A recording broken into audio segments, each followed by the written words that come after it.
Net vir julle gedagtes, ek het besluit om die titel te verander, so dit wat op die program is nou nie dit wat ons vandag na gaan kyk nie. Ek het heel week gewonder tussen twee gedagtes, en na die preek van leraar Lawrence gisterand, het ek besef hoekom die Here eintlik hierheen op my hart gedruk het. So dit het verander na die God in wie ek my pyn en lyding wegsteek. So voordat ons begin, kom ons sluit gou ons oë. Hemelse Vader, ons is nie net hier vandag per abuis nie, ons is hier, Here, omdat U ons nader getrek het, nader geroep het vir 'n ontmoeting met U. Here, waarna ons vandag gaan kyk, is 'n deel wat ons miskien weet, maar ons nog nie regtig besef nie, of baie mense nie regtig besef nie. Maar wanneer ons dit gaan besef, Here, gaan dit vir ons 'n prentjie teken van U, wat asemrowend is. En soos ons gisterand gekyk het daarna om intiem met U te wees, Here, wie is hierdie God wat met ons intiem wil wees? En wat is die pragtige geskenk wat U vir ons gegee het? En ons gaan vandag daarna kyk, Here, so mag waarna ons kyk U naam verheerlik en mag dit U naam groot maak en mag dit die aanslag of die aantuiging teenoor U naam afbreek, Here. Ons vra dat U dan deel sal wees van ons gesprek. Ons bid dit in Jesus se naam. Amen. So, ons het 'n teks op die bord wat die volgende sê: Dit sê ek vir julle sodat julle vrede kan vind in my. In die wêreld sal julle verdrukking hê. Baie, baie belangrik. In die wêreld sal julle verdrukking hê. En dan maar hou goeie moed. Ek het die wêreld oorwin.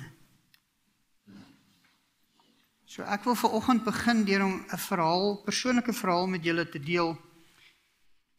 En die verhaal het begin in 2020 toe ons in Magaliesig in die Pretoria distrik bedien het ons November uitgevind dat ons is verwagtend met ons eerste baba. En dit was vir ons verskriklike groot nuus. Ek wou nog altyd kinders gehad het, so dit was vir my die beste nuus ooit. En ons het die einde van daai jaar oorgetrek na Johannesburg, na 'n nuwe distrik toe, en 16 Desember 2020 staan my vrou die oggend op, sy gaan badkamer toe en sy kan nie van die toilet af opstaan nie. Sy het verskriklike pyn, sy collapse op die toilet en ek gryp aan, ons gaan hospitaal toe. Eerstens soek ons vir 'n hospitaal, dis 'n nuwe area, ons ken dit nie. En is tydens COVID en sy word opgeneem en hulle sê vir my, meneer, jy moet buite staan. En ek draai al om een plek en ek sê vir die Here, wat nou? En 'n 3/4 uur later gebeur daar nog steeds niks en ek stap in en ek sê, luister hierso, julle gaan nou vir my moet sê wat gaan aan, want ek kan dit nie langer hanteer nie. En die dokter sê vir my, meneer, julle het julle baba verloor, jou vrou het inwendige bloeding, sy word nou geopereer. En ek sê vir hulle, mense, ek moet by haar uitkom, ek kan nie, ek wil van my kop af gaan, ek moet by my vrou uitkom, en hulle sê vir my, goed, jy 2 minute, en ek is in, en ek kon saam met haar bid, en toe is ek weer uit, en hulle sê vir my, jy moet maar huis toe gaan. En ek kom by die huis, en ek is kwaad.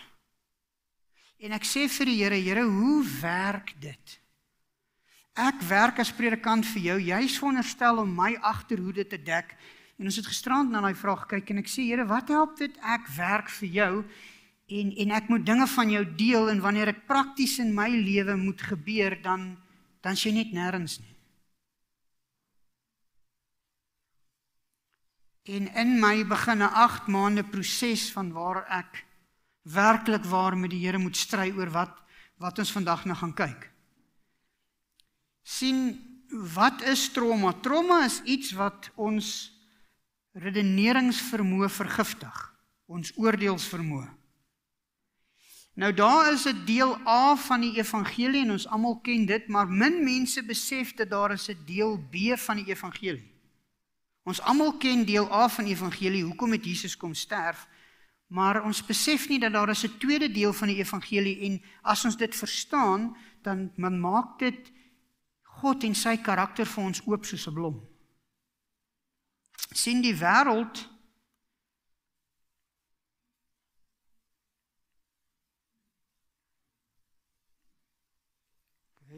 Kan julle dalk vir my die volgende slide opsit?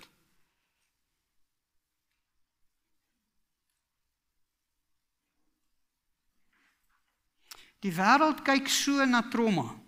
En dis vir my so 'n hartseer manier om na trauma te kyk. Richard Dawkins skryf in sy boek Rivers Out of Eden, skryf hy, in a universe of blind physical forces and genetic replication, some people are going to get hurt, other people are going to get lucky, and you won't find any rhyme or reason in it, nor any justice. En die kulturele antropoloog Dr. Richard Schroeder sê, in Why Do Men Barbecue say, suffering has no intelligent relation to any plot, except as a chaotic interruption. In short, suffering just happens and there is no purpose in it and no reason for it. En ek dink by myself, dis hoe die wêreld na trauma kyk, met ander woorde, hey, dit gaan gebeur en daar's niks wat jy daaraan kan doen nie, maak nou maar vrede aan dit, en as dit met jou gebeur, dan gebeur dit met jou, en tough luck vir jou broer, en as dit nie met jou gebeur nie, wel, dan is jy gelukkig. En ek vra vir myself, Here, is dit die definisie van trauma? Is dit wat ons met ander mense moet deel, dat daar's geen design nie, en God, hy sit nou maar net terug in apatie en sê, luister hier, as dit gebeur, gebeur het, en as dit nie gebeur nie, gebeur dit nie. Maar die vraag wat ek vra is, wat sê die Bybel vir ons? Die Bybel sê vir ons, daar's 'n definitiewe ontwerp. Die Bybel sê nie vir ons dat God veroorsaak dit nie, maar die Bybel leer vir ons dat God gebruik die stikkend en die seer. Kyk, trauma, en ons het dit in ons geheeteks gesien, verdrukking gaan daar wees, die Here waarsku ons voor die tyd. As jy gaan kyk na Jesus, hy het fisies en emosioneel en geestelik seker die meeste lyding deurgemaak wat enige mens ooit eendag sal deurmaak, of deurgemaak het, of eendag sal deurmaak. As jy kyk na Paulus, sê hy die volgende, ons weet dat alles ten goeie sal meewerk vir die wat hom liefhet, die wat volgens sy besluit geroep is. En dan kyk jy na die lyding van Jesus, en jy kyk na die lyding van Paulus, en ek kyk na my eie lyding wat gebeur het in 2021, en ek sê, Here, hoe verduidelik ons hierdie? En as jy na die ander Bybelhelde kyk, soos Dawid het ernstige trauma deurgegaan, Elia het ernstige trauma deurgegaan, Daniel het, en die disippels het net sulke ernstige trauma deurgegaan. So waar is God? Hoekom is hy nie by my in my lyding nie? Wat het van my geword? Het hy vergeet van my? En sien, ons tema vir die kampvergadering is dat ons die hemel moet volmaak. Maar hoe maak ons 'n plek vol as mense hierdie verkeerde prentjie van God het? Wie sal daar wil wees as dit die prentjie is wat ons van God wil hê? En so ons moet die hemel volmaak met 'n prentjie van God, maar ons verkoop aan iemand iets wat nie sin maak nie. Of doen dit. Jesus gee vir ons 'n waarskuwing. Hy sê, ek sê dit vir julle sodat julle vrede in my kan vind. Julle moet weet dat in hierdie wêreld gaan julle verdrukking hê. So Jesus waarsku ons, of God waarsku ons voor die tyd. Hy sê, jy gaan verdrukking hê. Dis 'n given. Maar dan sê hy, maar hou goeie moed, want ek het die wêreld oorwin. En in dit is deel B van die evangelie. Soos ons gesê, dis nie God se prentjie dat daar moet trauma wees nie. Hierdie ding dat daar by 'n begrafnis vir iemand gesê word, waar 'n gesin hulle pappa verloor het, en dan sê die predikant vir die kinders, julle moet gelukkig wees, want Jesus het sy mooiste blommetjie kom pluk. Wat sê ons vir mense? Ons sê vir mense dat God het 'n pappa kom wegvat. Wat los dit in die gedagtes van die kind agter? En so, dit is nie God se great scheme. Trauma is nie deel van God se groot plan nie. Daar is 'n design en God gaan dit gebruik, maar dis nie hy is nie die author daarvan nie. Sien, wat ek en jy moet verstaan is, dis baie keer, daar's 8.6 biljoen mense op hierdie aarde, en ons aksies en ons keuses het reaksies. En dis soos 'n klip wat jy in die water gooi met 'n ripple effek. Wat gebeur as 8.6 biljoen mense hulle vrye wil uitleef? Aan die ander woorde, as jy jou vrou verneek en daar's gevolge, en nie net jou lewe, nie net in jou vrou se lewe nie, maar mense om julle. As jy byvoorbeeld gaan drink by 'n watergat en jy maak 'n ongeluk, daar's 'n groot ripple effek in die lewens van ander mense. Wanneer jy in 'n toksiese verhouding is en jy bly in daai verhouding, daar's 'n groter ripple effek in ander mense se lewens. Die regte vraag wat ek en u moet vra is nie waar is God nie, maar wat veroorsaak my pyn? Met ander woorde, eerstens, hoe hanteer ek dit? En tweedens, wat is my aandeel? En hoekom sê ek dit? Wel, in my geval, in die storie waarmee ek begin het, wat mense nie besef nie, is dat ek was 'n algehele dwelmverslaafde. En toe ek van dwelm skoon gekom het, het dit oorgegaan na alkohol toe en ek het amper alkoholist geword. En my vrou het ook nie 'n gesonde lewe gelewe voordat sy God ontmoet het nie. En toe ons by Helderberg was, het ons developmental psychology gedoen, en in developmental psychology het hulle vir ons 'n foto gewys van wat gebeur met die manlike sperm oor 'n langdurige gebruik van alkoholperiode. En die prentjies wys dat daar 'n spermsel is wat 2 koppe het, of 'n prentjie waar die spermsel se kop gesplit is, of 2 stertjies wat langs die kant uitkom, en ek vra myself, wat is die effek op 'n mens se liggaam as jy jouself aan al hierdie goed blootgestel het? En ek vra vir myself, hier kom my vrou wat nie gesond geleef het nie, ek wat al hierdie misbruik gedoen het, en ons kom by mekaar en ons het 'n babatjie, en iets gebeur met die babatjie, en my eerste vraag is, God, waar is jy? En ek vergeet dat wat ek in my lewe gedoen het, 'n aandeel het tot die seer en die stikkend in my lewe. En nie net ek nie, die persoon langs my se vrye wil keuses, het weer 'n oorsaak en 'n effek in my lewe, en die lewe langs dit, en die lewe langs dit. Wanneer ons swaar kry, is God reg langs ons. Hy is die antwoord, nie hy het die antwoord nie. En so die groot vraag wat ons moet vra is nie waar is God nie, maar wat veroorsaak die lyding? Soos God vir ons gesê het, daar gaan verdrukking wees, maar hou hoop, want ek het die wêreld oorwin. So kom ons kyk na hierdie konsep, die deel B van die evangelie. So my vraag wat ek vra is, hoekom het Jesus nie net kom sterf as 'n volwasse man nie? As ons kyk na die volgende verse, sê dit vir ons, dit is julle oortredinge wat skeiding gebring het tussen julle en julle God, en dis julle sondes wat maak dat hy hom nie aan julle steur nie, en nie na julle wil luister nie. En dan die loon van die sonde die loon wat die sonde gee is die dood, die genadegawe wat God gee is die ewige lewe. So die loon van die sonde is die dood. So as iemand moes sterf, hoekom kon Jesus nie net kom as 'n volwasse man nie? Dis heel moontlik, hy is dan deur die Heilige Gees verwek. So hoekom kom en kom sterf na 'n lang tyd van lewe, 3,5 jaar van baie moeilike bediening, hoekom deur die lyding in die woestyn gaan? En ek dink by myself, dit moes moeilik gewees het vir Jesus. Hy het heeltemal uitgestaan, en ons weet byvoorbeeld op skool, wanneer 'n kind uitstaan, word hy gespot, en daar word met hom die spot gedryf, en dit moes vir Jesus moeilik gewees het as kind. Dit was vir Jesus moeilik as volwassene. Hy het deur daai 3,5 jaar van absolute skroutiny gegaan. Hoekom dit doen, as die loon van die sonde die dood is? Jesus kon kom as 'n volwasse man en hy kon sterf. En die prys sou betaal gewees het. Maar in die lewe van Jesus lê die deel van die evangelie, die deel B, die juweel wat ons baie keer miskyk, en dis die antwoord op ons trauma. Ons lees in Hebreërs dat Jesus sê vir ons, kom ons gaan met vrymoedigheid na die genade troon, sodat ons barmhartigheid en genade kan ontvang. Jesus sê hy is ons hoëpriester, hy is soos ons versoek.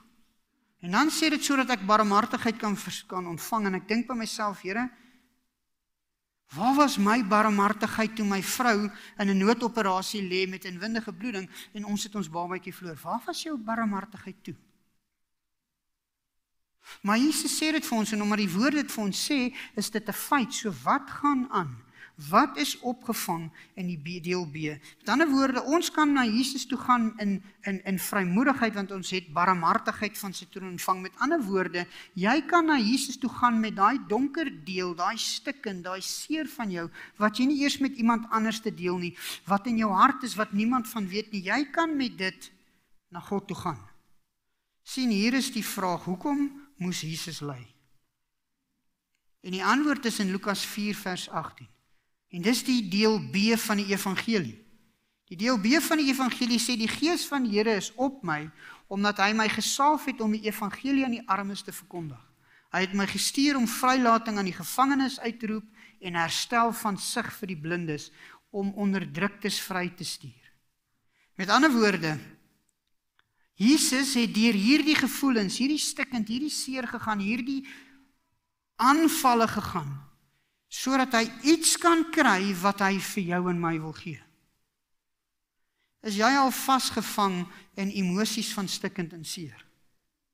Het jy al gevoel, Here, ek kan nie my neus bo die watervlak hou nie, ek kan dit nie meer maak nie, dit voel vir my asof alles om my donkerte is? Was jy al so moeg, dat jy jou kop nie kan optel nie en sê, Here, wat is die punt van hierdie Christenskap? Is jy al so verslaane gevoel, dat het voel vir jou, Here, ek probeer en ek probeer en ek probeer, en niks werk nie? Sien, hoekom moes Jesus ly? Dit sê van ons in Lukas, dat ek het baie daarna uitgesien om hierdie paasmaal saam met julle te eet, voordat ek gaan ly. Hy het gesê, voordat hy kruis toe is, daar's 'n rede, ek moet gaan ly, ek moet iets gaan deurmaak, sodat julle iets kan kry.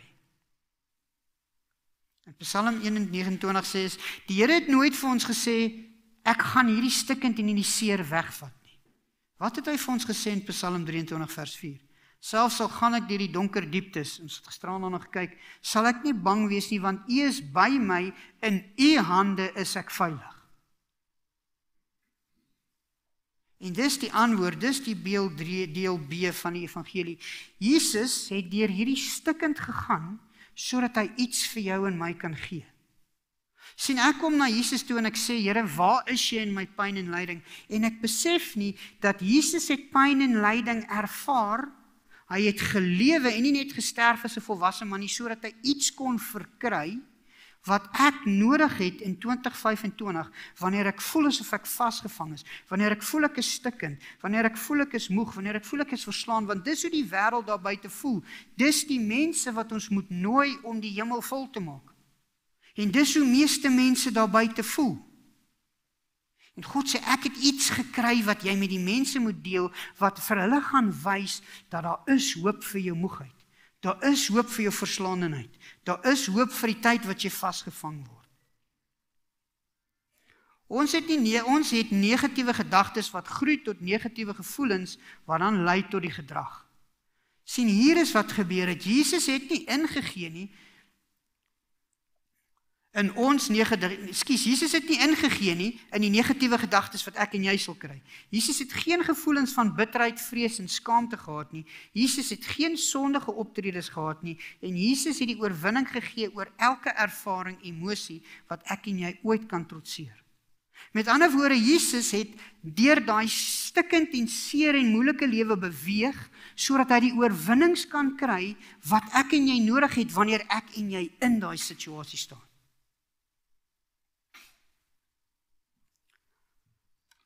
Ek hoor nie 'n amen nie. Miskien het julle nie sondes nie, miskien het julle nie stikkende ervarings nie, miskien voel julle nie soos wat ek voel nie. Maar ek weet, ons hoef nie verpletter te voel nie.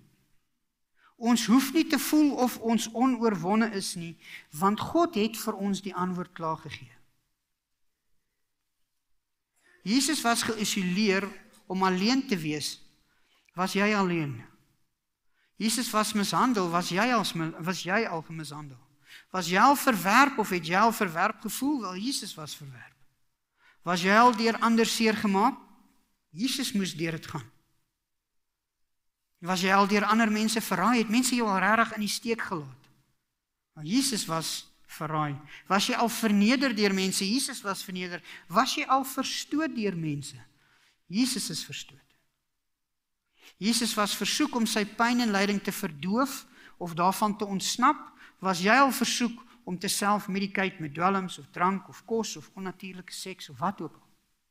sien al hierdie dinge wat mense deurgaan, het Jesus deurgegaan en hy het dit gedoen sonder om in te gee aan emosie, sonder om in te gee aan gedagtes, sodat dit nooit 'n gedrag geword het nie, sodat daar 'n perfekte oorwinning vir jou en my moontlik is. En dis die boodskap wat ons met die wêreld moet deel, want geen mens gaan die hemel wil vul met 'n God wat die prentjie van die wêreld nou op hierdie oomblik het nie. Ek en jy het nodig om die prentjie van God te herstel, of ons gaan niks vul nie. En dis in elk geval nie ons wat dit vul nie, ons weet dit is God, maar ons het te bydra, en ek en jy gaan dit doen tot ons blou in ons gesig is, tensy die mense daar buite wat moeg en stikkend en gebreek is, besef wie die God is, wat hulle vir die ewigheid in die hemel gaan ontmoet, en mee gaan intiem wees, en selfs hier op die aarde kan intiem wees, gaan hulle nie daar wil wees nie. God het nie die oorwinning oor sy emosies en oor sy gedrag gehad, sodat ek en jy dit nie hoef te nie. Nou kom ons gee 'n praktiese voorbeeld. Sien ons bid verkeerd. En luister maar uit, dan sal ek verduidelik hoe ek sê, ons vra baie keer, Here, gee my die krag om nie my meer te verloor met my vrou nie. Ek hou in die oggend stilte tyd en ek het 'n goeie stilte tyd en ek staan op en ek sê, Here, help my, ek wil nie kwaad raak van my vrou nie. En dan kom sy in die kamer in en sy sê vir my iets wat my omkrap. En ek het nou net gebid vir krag en weet julle wat? Ek sit daai krag en daai hulp van die Here net dan neer en ek gaan en ek verduidelik eers presies vir haar hoekom ek voel sy nou verkeerd was en ek sort daar vinnig uit. En dan gaan ek weer aan en sê, o ja, Here, asseblief onthou my, ek het krag nodig om deur hierdie dag te gaan om nie my meer te verloor nie.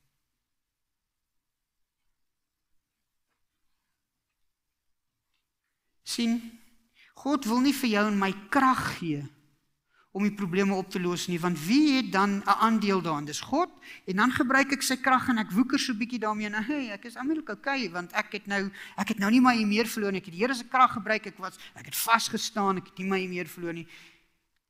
Maar dis nie hoe dit werk nie. Die Here het nooit sy meer verloor nie. So hy het perfekte geduld ontwikkel op aarde. En nou is daai geduld jou en my geskenk, maar hy gaan dit nie vir my en jou gee om daarmee te mors nie. Want ons wil sy krag ook net lank genoeg gebruik as wat dit ons pas, en as dit ons nie meer pas nie, dan stoot ons dit op sy vir 'n rukkie, en ons gaan doen wat ons wil doen, en dan, okay, Here, dis okay om weer jou krag te gebruik. God wil die geduld in jou wees. En wanneer God sy heilige, perfekte geduld in jou uitleef, dan word hy geduld in jou. En wanneer sy teenwoordigheid en sy geduld in jou is dit onmoontlik vir my en jou om ons nie meer te verloor. Jy en ek het nie nodig om hierdie emosies en hierdie gedrag te ervaar nie, want dit lei tot sonde. Ons het Jesus se heilige oorwinnings en hierdie hemelse emosies en gedrag wat perfek vervolmaak is op aarde onder die moeilikste omstandighede met elke moontlike denkbare ding wat ek en jy ooit sal deurgaan, het Jesus deurgegaan, sodat hy die oorwinning kan kry. Hoekom? Sodat hy daai oorwinning in jou kan wees. Soos ons gesê het, ons bid vir die verkeerde ding, Here, gee my krag. Jesus is die persoon, die enigste een wat in Openbaring 5 die boekrol kon oopmaak. Hy is die enigste een wat dit reg gekry het. Hy is die enigste een wat dit vervolmaak het, en hy is die enigste een wat daai boek kom oopmaak. Hy wil nie vir jou krag gee om dit reg te kry nie. Ons kan in elk geval nie met God se krag woeker nie. Hy is die oorwinning in jou en deur jou. En dis die deel B van die evangelie. Ja, deel A is pragtig. God het vir my kom sterf en die loon van die sonde is die dood en hy het daai prys betaal sodat ek in die ondersoekende oordeel skoon kan wees, sodat ek weer 'n kans het. Deel B is hy het gekom en vir my oorwinnings behaal vir my daaglikse lewe. In die oomblik wat ek voel, Here, waar is jy? My vrou lê in die hospitaal met inwendige bloeding. Ek het nou net my kind verloor. Waar is jy? En dan sê Jesus, ek staan reg by jou. Laat my toe om die oorwinning in jou te wees. Laat my toe om vreugde te gee wat alle verstand te bowe gaan. Laat my toe om liefde te wees wat die vrees wegvat. Laat my toe om vrede in jou te wees wat die pyn en die seer en die verwardheid wegvat.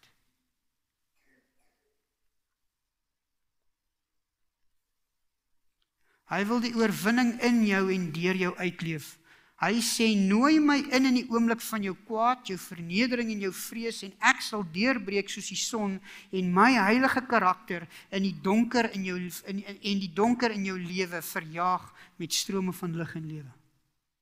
Dis wat Jesus vir ons wil doen, dis wie hy is, dis hoekom hy kom lewe het, om hierdie moontlik te maak, sodat wanneer jy, en ek weet, julle sit vandag hier, en julle het pyn, en julle het baie keer moedeloosheid, want ons is mense, ons is baie naby aan die wederkoms, ons word stikkend geslaan deur 'n vyand, wat 24 uur soos 'n brullende leeu rondloop. So ek weet, soos ek ervaar julle hierdie emosies. En wanneer ons bid, Here, gee my die krag, dan werk dit nie, en ons bly vra, Here, waar is jy? En ons is nie oorwinnend nie, en ons doen dit verkeerd, want Jesus sê, ek is die oorwinning, sodat jy na die genade troon kan kom met vrymoedigheid, en by my kom kry, laat my toe, nooi my in, wees met my intiem, kom lewe onder my skaduwee, kom wees in my skuilplek, soos wat ons gisterand gesien het, sodat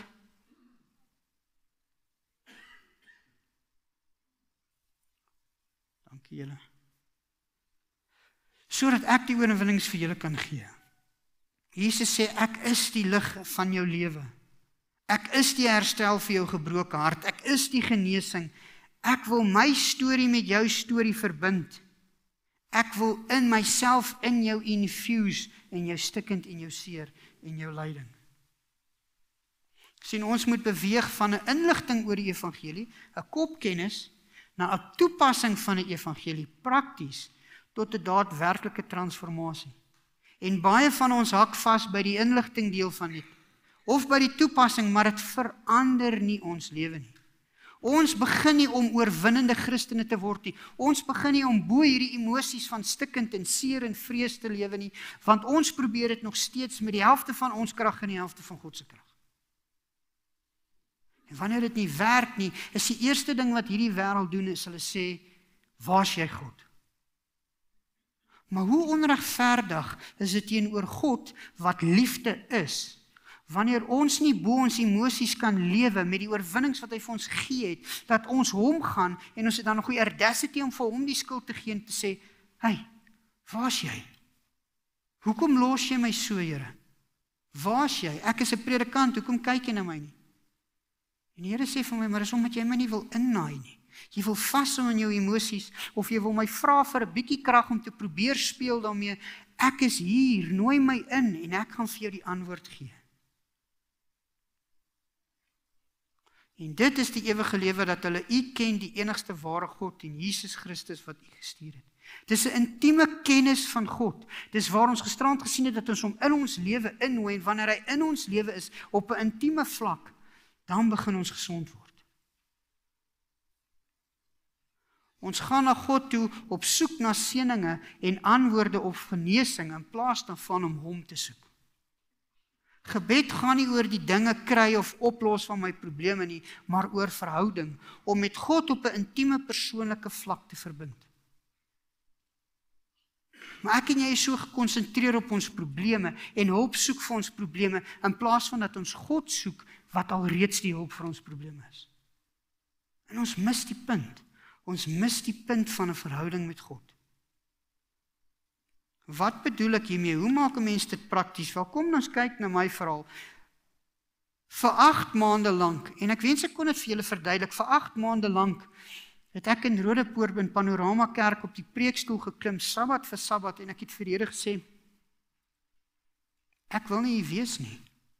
Ek het niks te sê nie. Eerstens wil ek nie eintlik iets vir jou sê nie, Here, en ek voel niks vir hierdie mense wat voor my sit nie.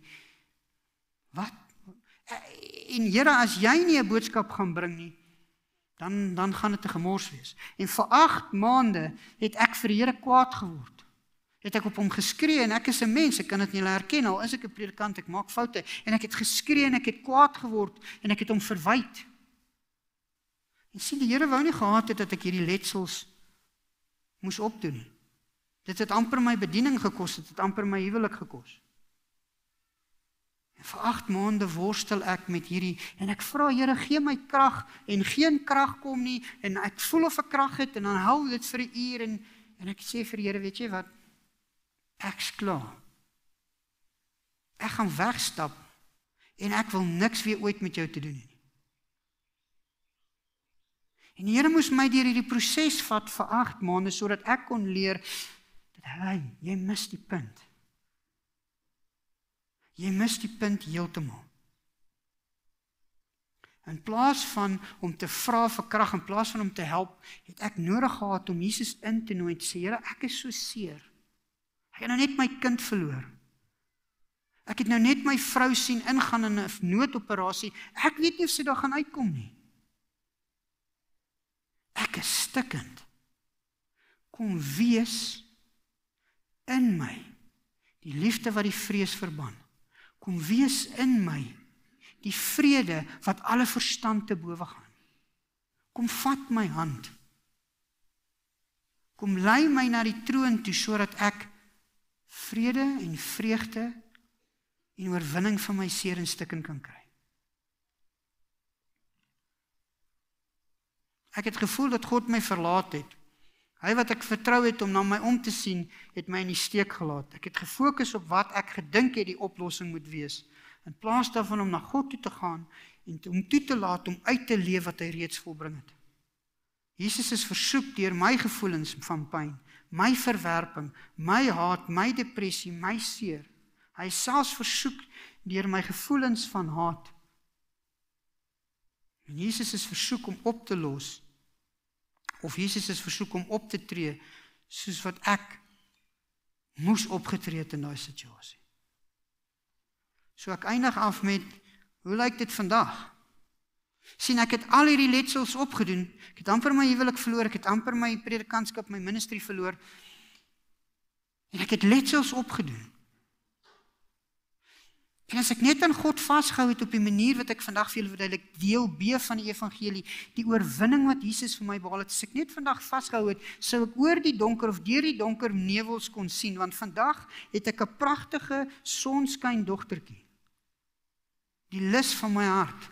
Vandag het ek 'n ondeende seentjie wat nooit stil sit nie, en wat die hele tyd rond beweeg, en my vreugde bring. God het my volkome herstel.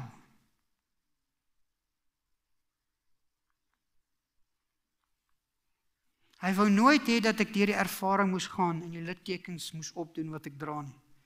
Hy het gelei sodat ek nie hoef te ly nie. Hy het seer gekry sodat ek nie hoef seer te kry nie. Hy was versoek sodat ek nie hoef versoek te word nie, of in te gee vir die versoeking nie, en hy het oorwin sodat ek kan oorwin. Vandag staan ek hier, volkome herstel, die Here het vir my alles en meer teruggegee wat Satan van my gesteel het. En ek moes deur daai 8 maande van worsteling gaan om dit te leer, en dit, mense, is die grootste ding wat ons vir ander mense daar buite kan gee, want die wêreld is stikkend. Die wêreld kyk na God, waar is jy? Die wêreld sê, ek kan nie met so God assosieer nie, ek kry nie hierdie Christen ding reg nie, my lewe is 'n gemorsel as ek 'n Christen, en ek wil nie regtig met hierdie God iets te doen hê nie, en ons gaan die hemel nooit vul, as dit is wat God, mense van God dink nie.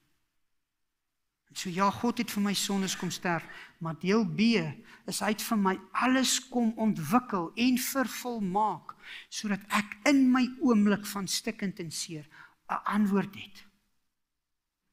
Jesus is die antwoord. Jesus is die God van pyn en lyding. En dis die boodskap wat harte gaan verander, sodat ons die hemel kan vul. Kom ons sluit ons oë.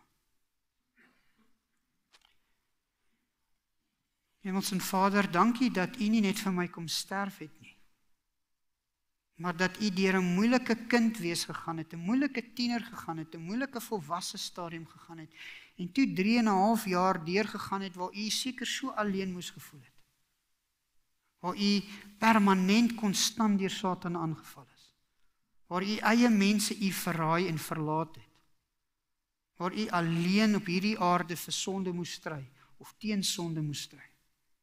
En dit het U gedoen sodat U aan God kon vashou en karaktereienskappe kon ontwikkel wat U in my wil word. En al wat ek moet doen is, Here, ek moet U innooi in my oomblik van stikkend en seer, sodat U die oorwinning in my kan wees. En wanneer U die oorwinning in my is dit onmoontlik om in te gee op daai oomblik of aan daai emosies en gedagtes of selfs gedrag vas te hou, want U is die nuwe lewe in my, soos wat Galasiërs ons leer. En dis 'n prentjie wat die wêreld van U moet sien, want dis die God wat hulle met vir ewig wil intiem mee wees. Dis die God na wie hulle harte uitroep. En dis die God aan wie ons mense moet blootstel en bekendstel, sodat die hemel gevul kan word. Here, U wil nie hê ons moet letsels opdoen en ons stikkend en seer nie. U wil hê dat ons oorwinnend moet wees. Wees U die oorwinning in ons en deur ons. Here, dankie dat U so 'n groot God is. Dankie dat U so 'n pragtige God is. Dankie dat U so 'n liefdevolle God is. Ons weet nie meer wat om te sê vir dit wat U alles vir ons gegee het nie, behalwe soos die engele, heilig, heilig, heilig. U is ons God, ons is lief vir U. Ons kan nie wag om tyd saam met U te spandeer hier en in die ewigheid nie. Vul ons, Here, en wees intiem met ons. Ons bid dit in Jesus se naam.